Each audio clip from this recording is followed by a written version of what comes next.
സ്വർഗീയമായ എല്ലാ ആത്മീയ വരങ്ങളാലും ക്രിസ്തുവിൽ നമ്മെ അനുഗ്രഹിച്ചവനും നമ്മുടെ കർത്താവായ യേശു ക്രിസ്തുവിൻ്റെ പിതാവുമായ ദൈവം വാഴ്ത്തപ്പെട്ടവനാകട്ടെ. വിശ്വാസത്താൽ നീതീകരിക്കപ്പെട്ട നാം അബ്രഹാം പിതാവാകുന്നു. അതുകൊണ്ട് നമ്മളെല്ലാവരെയും ഇസ്രായേലിലെ മോശ എല്ലാവരെയും നമുക്ക് പിതാക്കന്മാരുടെ സ്ഥാനത്താണ്. അതുകൊണ്ടാണ് 1 കൊരിന്ത്യർ 10-ാം അധ്യായത്തിൽ പൗലോസ് പറയുന്നത്, നമ്മുടെ പിതാക്കന്മാരെല്ലാം മേഘത്തണലിലായിരുന്നുവെന്നും അവർ കടലിലൂടെ സ്നാനമേറ്റുവെന്നും നാം അറിയണം.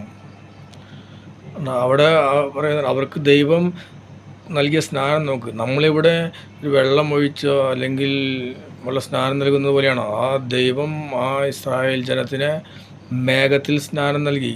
മേഘത്തിൽ എന്ന് പറയുമ്പോൾ പകൽ ഒരു മേഘസ്തംഭമായി അവർക്ക് മുൻപേ ആ ദൈവം കർത്താവ്, അതായത് രാത്രി അഗ്നിസ്തംഭത്തിലും അല്ലേ അവരുടെ മുൻപേ ആ കർത്താവ് അല്ലേ. അപ്പോൾ കർത്താവ് ആ അഗ്നിസ്തംഭത്തിൽ അവരുടെ മുൻപേ പ്രകാശിച്ചുകൊണ്ട്, അപ്പോൾ ആ കർത്താവ് അവരെ അത്രമാത്രം സ്നാനം ചെയ്തു. അവരെ കടലിലൂടെ കടത്തി.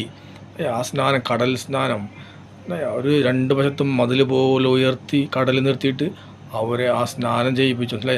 ആ കർത്താവ് അത്ര വലിയ സ്നാനമാണ് ചെയ്യിപ്പിച്ചത്. അതിനേക്കാൾ വലിയതാണോ നമ്മളിപ്പോൾ ഒരിത്തിരി വെള്ളം ഒഴിച്ച് നൽകുന്ന സ്നാനം? ഇവിടെ നമുക്ക് ഒരു സ്നാനമോ ഇല്ല എന്ന് അപ്പോസ്തലൻ പറഞ്ഞിട്ടുള്ള കാര്യം നാം ഓർക്കണം.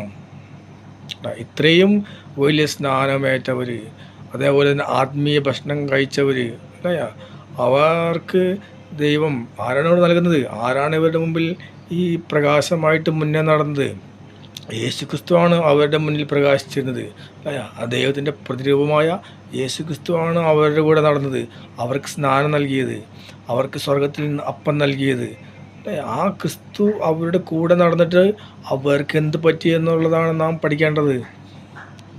1 കൊരിന്ത്യർ 10:4 പറഞ്ഞിട്ടുണ്ട്, തങ്ങളെ അനുഗമിച്ച ആ പാറയിൽ നിന്ന് അവർ ആത്മീയ പാനീയം കുടിച്ചു. തങ്ങളെ അനുഗമിച്ച ആ പാറ ആ ശില ക്രിസ്തുവായിരുന്നു അല്ലേ. അവിടെ അവർ ദാഹിച്ചപ്പോൾ മോശയോട് യേശു ക്രിസ്തു പറഞ്ഞു അല്ലേ, അവിടെ ആരാണ്? യേശു ക്രിസ്തുവാണ് അവരുടെ കൂടെ ഉണ്ടായിരുന്നത്. ഞാൻ ഹോറേബിൽ ആ പാറമേൽ ഞാൻ നിൽക്കും, അപ്പോൾ നീ ആ പാറമേൽ വടി കൊണ്ടടിക്കുക. ആ പാറയിൽ നിന്നുള്ള ജലം അല്ലേ, കർത്താവ് നിൽക്കുന്ന അതുവരെ കുടിച്ചവരാണ് ഈ ഇസ്രായേൽക്കാർ. അതാണ് നമ്മുടെ പിതാക്കന്മാർ എന്ന് ഇവിടെ പറയുന്ന ഇസ്രായേൽക്കാർ. ഇതൊരു മനുഷ്യനല്ല, ദൈവം തന്നെ നേരിട്ടാണ് ഇവർ ഈ സ്നാനമെല്ലാം നടത്തിയത്. ഇപ്രകാരം വഴി നടത്തിയത് ആത്മീയ പാനവും ആത്മീയ ഭക്ഷണവും ജലത്തിലുള്ള സ്നാനവും മേഘത്തിലുള്ള സ്നാനവും എല്ലാം നൽകിയത് അല്ലേ. നിങ്ങൾ നോക്ക്, ഇവിടെ നമ്മൾ മനുഷ്യർ ഓരോ വെള്ളവും എടുത്ത് മുക്കി, വെള്ളത്തിലും മുക്കി അല്ലേ, ഓരോ ഭക്ഷണം കൊടുക്കുന്നു. നിങ്ങൾക്ക് എന്താണ് അവർക്ക് പറ്റിയത് നോക്ക്. അവരിൽ മിക്കവരിലും ദൈവം പ്രസാദിച്ചില്ല. അവർ മരുഭൂമിയിൽ വെച്ച് ചിത്രിക്കപ്പെട്ടു. അവർ പറഞ്ഞു, ഈ വിലകെട്ട അപ്പം തിന്ന് ഞങ്ങൾ മടുത്തു എന്ന്. ഏത്? സ്വർഗത്തിൽ നിന്ന് നൽകിയ ആ മന്ന, അത് കഴിച്ച് ഞങ്ങൾ മടുത്തു എന്ന് പറയാം. അവരിൽ ദൈവം പ്രസാദിച്ചില്ല. ദൈവം നേരിട്ട് സ്നാനം ചെയ്തവരുടെ അവസ്ഥ ഇങ്ങനെയാണ്. അവരുടെ ഇടയിലേക്ക് ആഗ്നേയ സർപ്പങ്ങളെ അയച്ചു. അവരിൽ മിക്കവരിലും ദൈവം പ്രസാദിച്ചില്ല. അവർ മരുഭൂമിയിൽ ചിതറിക്കപ്പെട്ടു അല്ലേ. അവരുടെ മേൽ ദൈവം മഹാമാരികൾ അയച്ചു. അപ്പോൾ എന്താണ് ദൈവം പറഞ്ഞു മോശയോടും? അവിടെ ആരാണ് അവരുടെ ഇടയിൽ നിൽക്കുന്നത്? യേശു ക്രിസ്തു ആയിരുന്നു.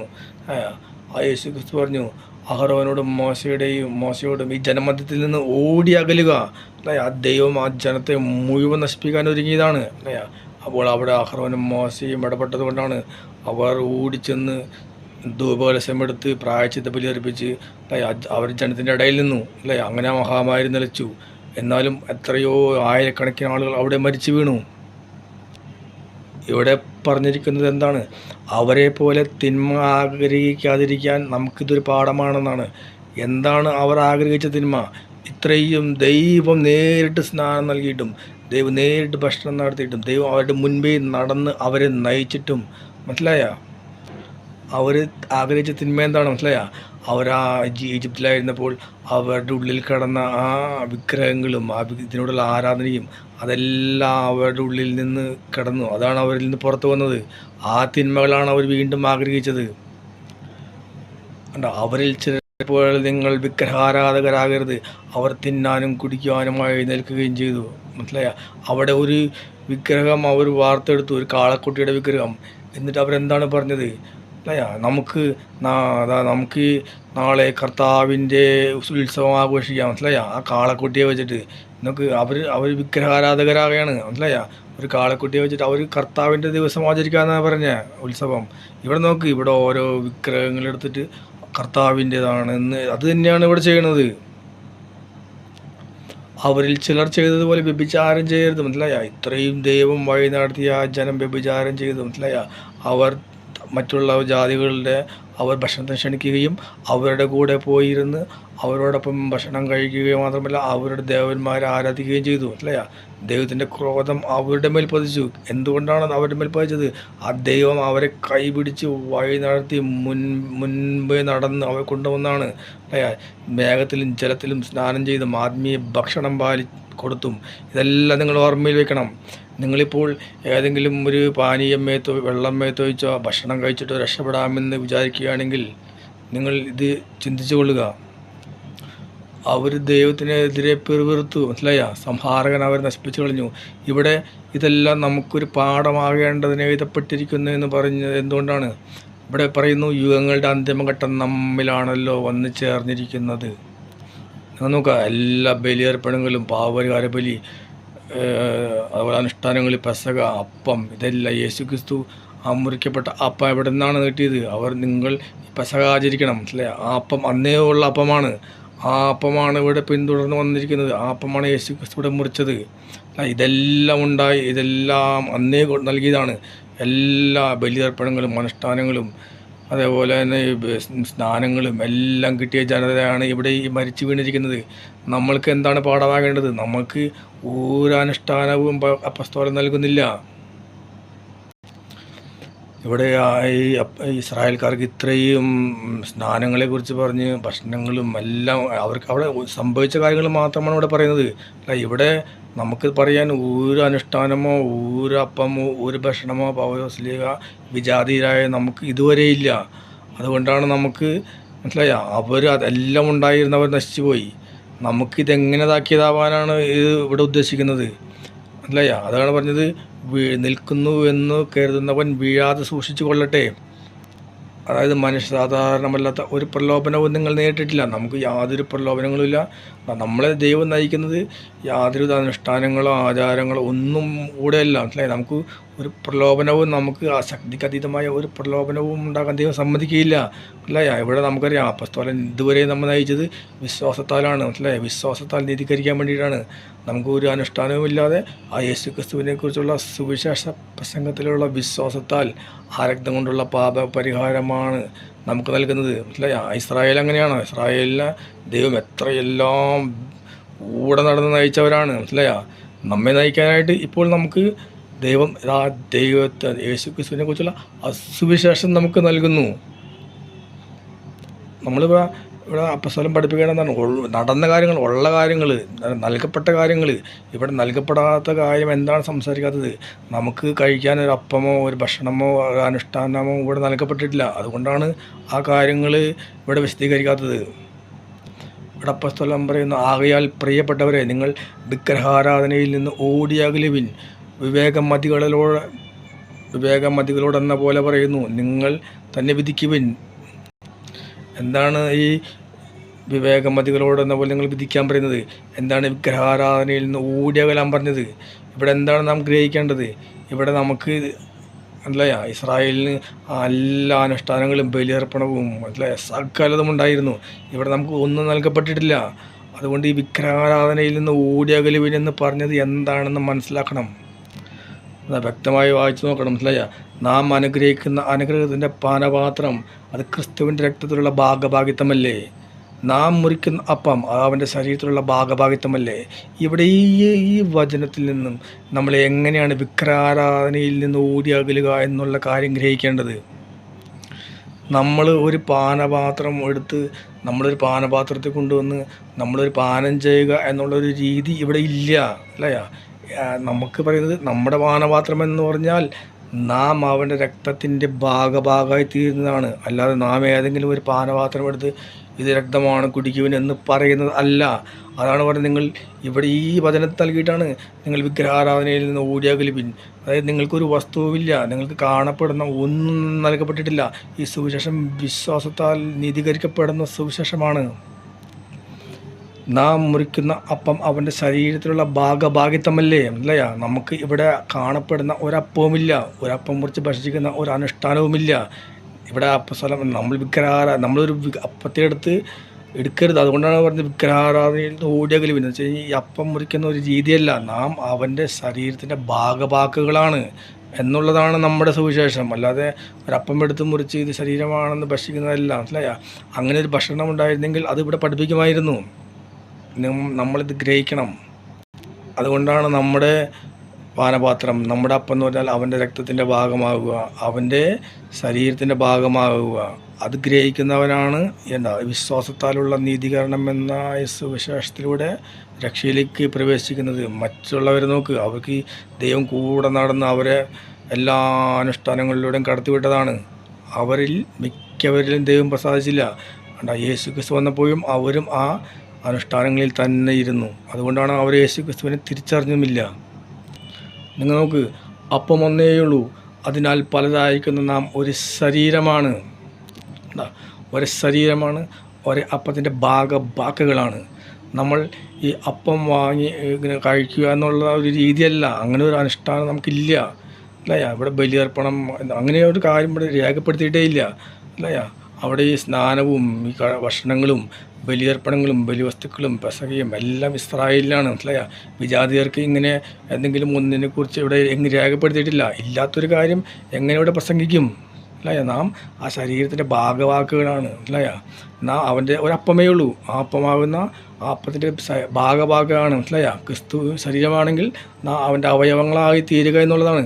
അത് ഈ സുവിശേഷത്താൽ, ഈ വിശ്വാസത്താൽ നീതീകരിക്കപ്പെട്ട് നാം അങ്ങനെ ആകുന്നതിനാണ്. അല്ലാതെ അതുകൊണ്ടാണ് പറഞ്ഞത് ഒരപ്പമേ ഉള്ളൂ. അതുകൊണ്ടാണ് പറഞ്ഞത് വിഗ്രഹാരാധനയിൽ നിന്ന് ഓടിയകലുവിൻ, മനസ്സിലായ? നമ്മൾ ഒരു അനുഷ്ഠാനങ്ങളും എടുത്ത് ചെയ്യുമ്പോൾ അത് അവിടെ വിഗ്രഹാരാധന എന്ന രീതിയിലേക്കാണ് പോകുന്നത്, അല്ലയാ? നമുക്ക് നൽകപ്പെടാതെ നമുക്ക് വിജാതീയരായ നമുക്ക് ദൈവം സുവിശേഷത്താൽ നമ്മെ രക്ഷിക്കുമ്പോൾ നാം ഒരു അപ്പം എടുത്താൽ, നാം ഒരു പാനപാത്രം എടുത്താൽ അത് വിഗ്രഹാരാധനയായിട്ട് തീരും. ഇതാണ് നാം ഗ്രഹിക്കേണ്ടത്. നോക്ക്, നാം ജനനം കൊണ്ട് നാം ഇസ്രായേൽക്കാരല്ല. ഈ ജനനം കൊണ്ട് ഇസ്രായേൽക്കാരായവർ നോക്ക്, നിങ്ങൾ അവർക്ക് ബലിപീഠത്തിലെ ഭാഗഭാഗിത്വം ബലിവസ്തുക്കൾ ഭക്ഷിക്കുന്നവർക്കല്ലേ, മനസ്സിലായ? ആർക്കാണ് ഇവിടെ ബലിപീഠമുള്ളത്? ആരാണ് ഇവിടെ ബലിവസ്തുക്കൾ ഭക്ഷിക്കുന്നത്? ഇസ്രായേൽക്കാരൻ. നമുക്ക് വിജാതിരായ നമുക്കിതൊന്നുമില്ല. അങ്ങനെയുള്ള നമ്മൾ എവിടെ നിന്ന് അപ്പം മുറിക്കും? ഏത് പാനപാത്രം നാം എടുക്കും? അവർക്കാണ് അതിലെ ഭാഗഭാഗിത്വം. അവിടെ പ്രായശ്ചിത്ത ബലി അത് അതിവിശുദ്ധമായ ബലിയാണ്, മനസ്സിലായ? അവിടെ ആ ഭക്ഷണം, ആ ബലിപീഠത്തിൽ ആ ഭക്ഷണം ആ പുരോഹിതന്മാർക്ക്, മനസ്സിലായ? ആ പുരോഹിത വംശത്തിൽപ്പെട്ട ആ പുരുഷന്മാർക്ക് മാത്രമേ അത് ഭക്ഷിക്കാൻ പാടുള്ളൂ. ദൈവം എന്താണ് നൽകപ്പെട്ടത് അത് മാത്രമല്ല പ്രസംഗിക്കാൻ പറ്റുള്ളൂ. ഇവിടെ നമുക്ക് ഒരു ഭക്ഷണം ഉണ്ടെന്ന് ഇവിടെ എങ്ങും പറഞ്ഞിട്ടില്ല, അല്ലേ? നമുക്ക് വാഴ്ത്തി കഴിക്കാനോ ഒരു ഭക്ഷണമില്ല. അതെല്ലാം ഇസ്രായേലില്ല. ആ യേശു ക്രിസ്തു ഉടമ്പടി ഉറപ്പിച്ചതെല്ലാം ആ പെസഹയാകുന്ന അപ്പമാണ്. ആ യേശു ക്രിസ്തു അവരെ ഈജിപ്തിൽ നിന്ന് വിടുവിച്ചപ്പോൾ അവർക്ക് നൽകിയ അപ്പമാണ്. അതാണ് ഇവിടെ ആ ഉടമ്പടിയായിട്ട് മുറിക്കുന്നത്.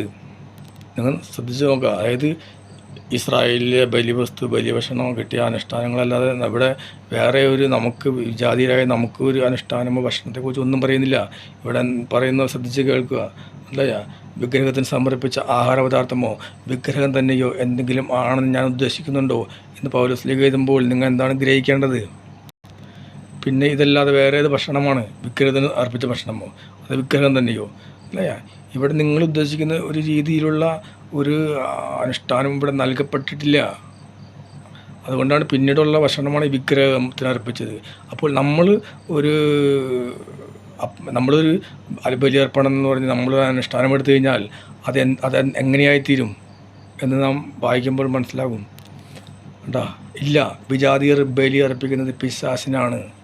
നിങ്ങൾ പിശാചുക്കളുടെ പങ്കാളികളാകാൻ ഞാൻ ആഗ്രഹിക്കുന്നില്ല. വിജാതിയർ നമ്മൾ, അല്ലേ?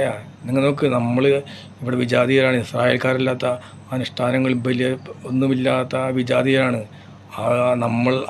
നമ്മൾ ബലിയർപ്പിച്ചാൽ അത് പിശാചിനെ പോകത്തുള്ളൂ. അതുകൊണ്ടാണ് പൗലോസ് നമ്മോട് പറഞ്ഞത്, നിങ്ങൾ പിശാചുക്കളുടെ പങ്കാളികളാകാൻ ഞാൻ ആഗ്രഹിക്കുന്നില്ല. കണ്ടാ, ഒരനുഷ്ഠാനം ചെയ്ത് ഒരപ്പം ഭക്ഷിക്കണമെന്ന് അതുകൊണ്ടാണ് പൗലോസ്ലീഹ പറയാതിരുന്നത്. ഇവിടെ യാക്കോബും പത്രോസും അവരെല്ലാവരും അവർക്ക് തന്നെ അറിയാം, അവർ ക്രിസ്തുവിലുള്ള വിശ്വാസത്താലാണ് നീതീകരിക്കപ്പെടുന്നതെന്ന് അവർക്കറിയാം. അവിടെ പ്രവൃത്തികളെന്ന് പറഞ്ഞതും അവിടെ സ്നാനമെന്ന് പറഞ്ഞതും അത് ആ ദൈവത്തോട് ഒരു നിർമ്മല മനസ്സാക്ഷിക്ക് വേണ്ടിയുള്ള ഒരു പ്രാർത്ഥനയാണ് അവരുടെ ആ ജലസ്നാനമെല്ലാം. അല്ലാതെ അതൊരു അനുഷ്ഠാനമൊന്നുമല്ല. നമുക്കിവിടെ ഒരു അനുഷ്ഠാനവുമില്ല, മനസ്സിലായി. നാം ഒരു അനുഷ്ഠാനം ചെയ്താൽ അത് പിശാചിനായിരിക്കും പോകുന്നത്. നമ്മൊരു വിഗ്രഹമുണ്ടാക്കി കർത്താവിൻ്റെ ആർക്കെങ്കിലുമാണ് എന്ന് പറയുമ്പോഴെല്ലാം ഇതാണ് സംഭവിക്കുന്നത്. പിശാചിനാണ് ഇത് പോകുന്നത്. പിശാചുക്കളുടെ ബലി ആയിത്തീരുകയാണ്. നമുക്ക് വിജാതിയർക്ക് യാതൊരു അനുഷ്ഠാനവുമില്ല എന്ന് ദൈവം പറഞ്ഞിരിക്കുകയെ.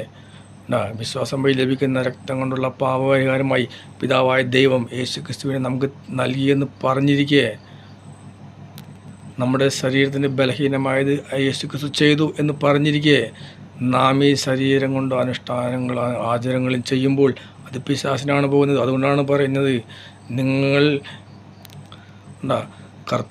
കർത്താവിൽ അസൂയ ഉണർത്തണമോ?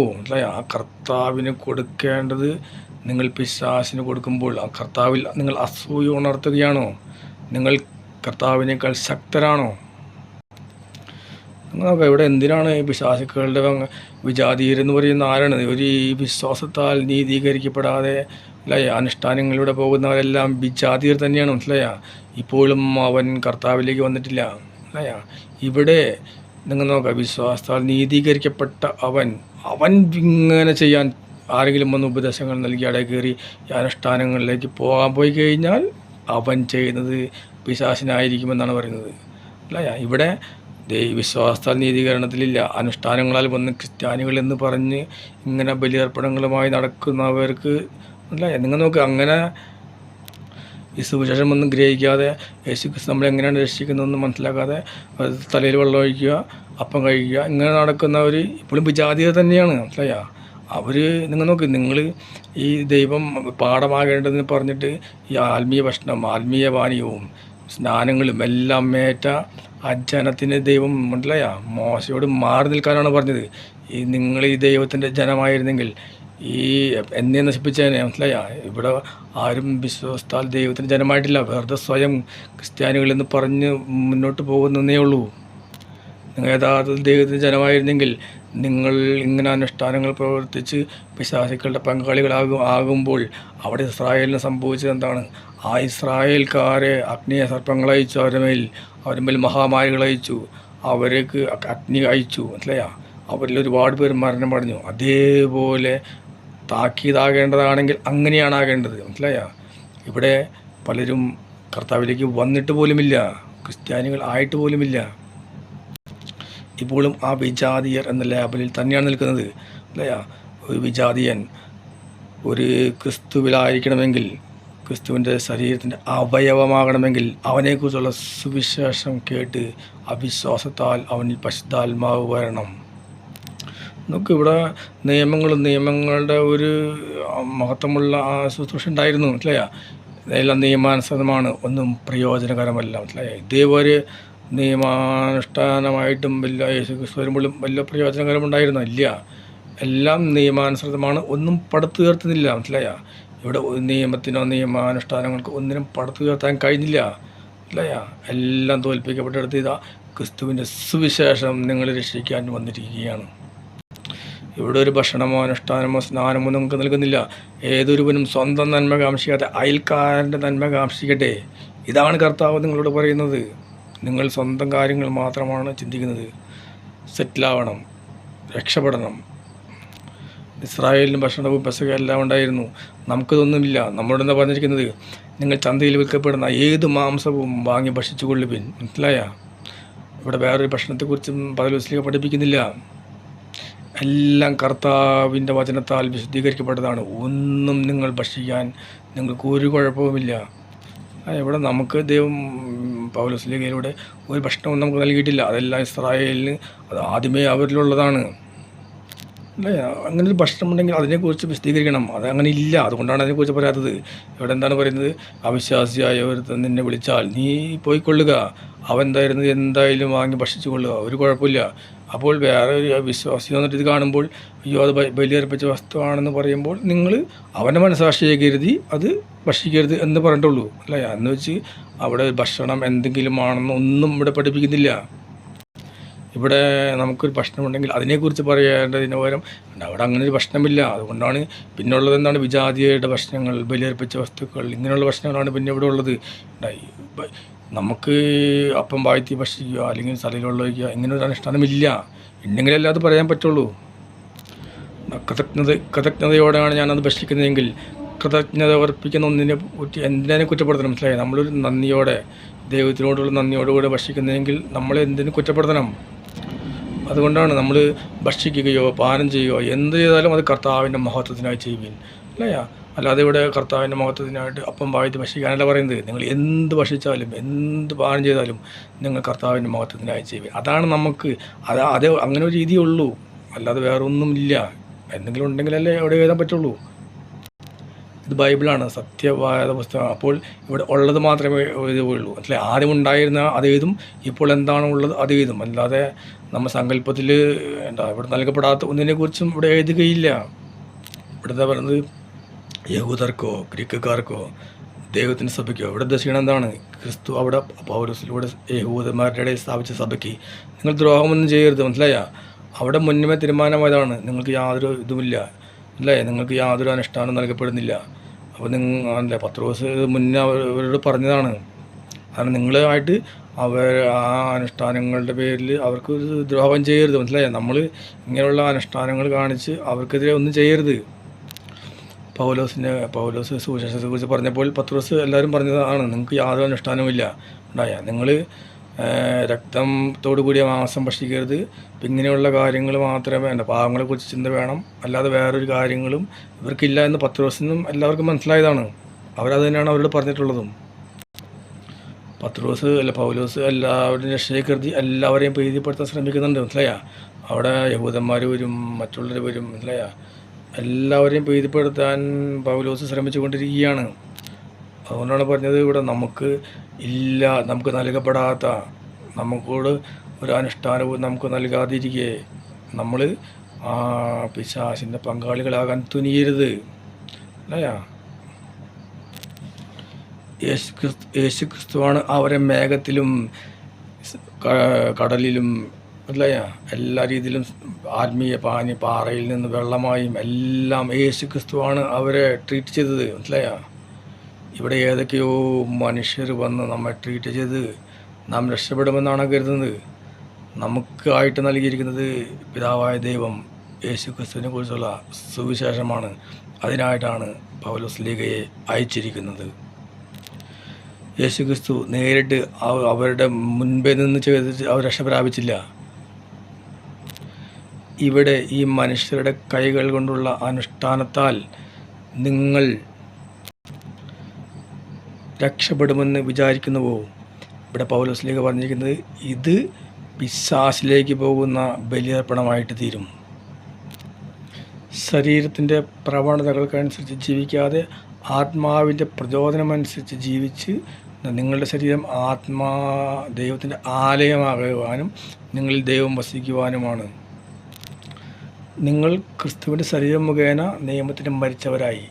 ഇത് നിങ്ങൾ നിയമത്തിന് മരിച്ചവരായി. നിങ്ങൾക്കൊരു നിയമവും നൽകപ്പെടുന്നില്ല, അല്ലേ? ഇതെന്തിനാണിത്? ഇത് നിങ്ങൾ ആ ക്രിസ്തുവിൻ്റെ സ്വന്തമാകേണ്ടതിനാണ്. നമ്മെ അടിമപ്പെടുത്തിയിരുന്ന നിയമത്തിന് മരിച്ച നാം സ്വതന്ത്രനായി. ഇതെന്തിനാണ്? പഴമയിലല്ല, പുതുമയിൽ, ആത്മാവിൽ ശുശ്രൂഷ ചെയ്യേണ്ടതിനാണ്, അല്ലേ? ആത്മാവിൽ ഈ വചന ശുശ്രൂഷയാണ്, കരങ്ങൾ കൊണ്ടുള്ള ശുശ്രൂഷയല്ല. വിശ്വാസം വഴി കൃപയാലാണ് നിങ്ങൾ രക്ഷിക്കപ്പെടുന്നത്. അത് നിങ്ങൾ നേടിയെടുത്തതല്ല, അത് പ്രവൃത്തികളുടെ ഫലമല്ല, അത് ദൈവത്തിൻ്റെ ദാനമാണ്. ഇവിടെ ഒരു പ്രവൃത്തി വന്നു കഴിഞ്ഞാൽ ഈ വചനങ്ങളെല്ലാം എന്തായിത്തീരും? സഭ അവൻ്റെ ശരീരമാണ്. നാം അവൻ്റെ ശരീരത്തിൻ്റെ അവയവങ്ങളാകണം. നമ്മുടെ കരങ്ങൾ കൊണ്ടുള്ള പണി നാം നിർത്തണം. ദൈവം നമ്മെ പണിതുകൊള്ളും, അല്ലേ? ദൈവം അനുഷ്ഠാനങ്ങളും ആചാരങ്ങളും കൊണ്ട് പണിത ഒരു ജനത പോയി നോക്ക്, ഇവിടെ നമ്മൾ അതിൽ നിന്നും മാറി നിൽക്കുക. ഇവിടെ ദൈവം എല്ലാം ചെയ്തുകൊള്ളും. ദൈവം നമ്മെ പണിതുകൊള്ളും. ദൈവം നമ്മെ വഴി നടത്തിക്കൊള്ളും. ദൈവം നമ്മെ നയിച്ചുകൊള്ളും. ആത്മാവിൽ നിങ്ങൾ നയിക്കപ്പെടും.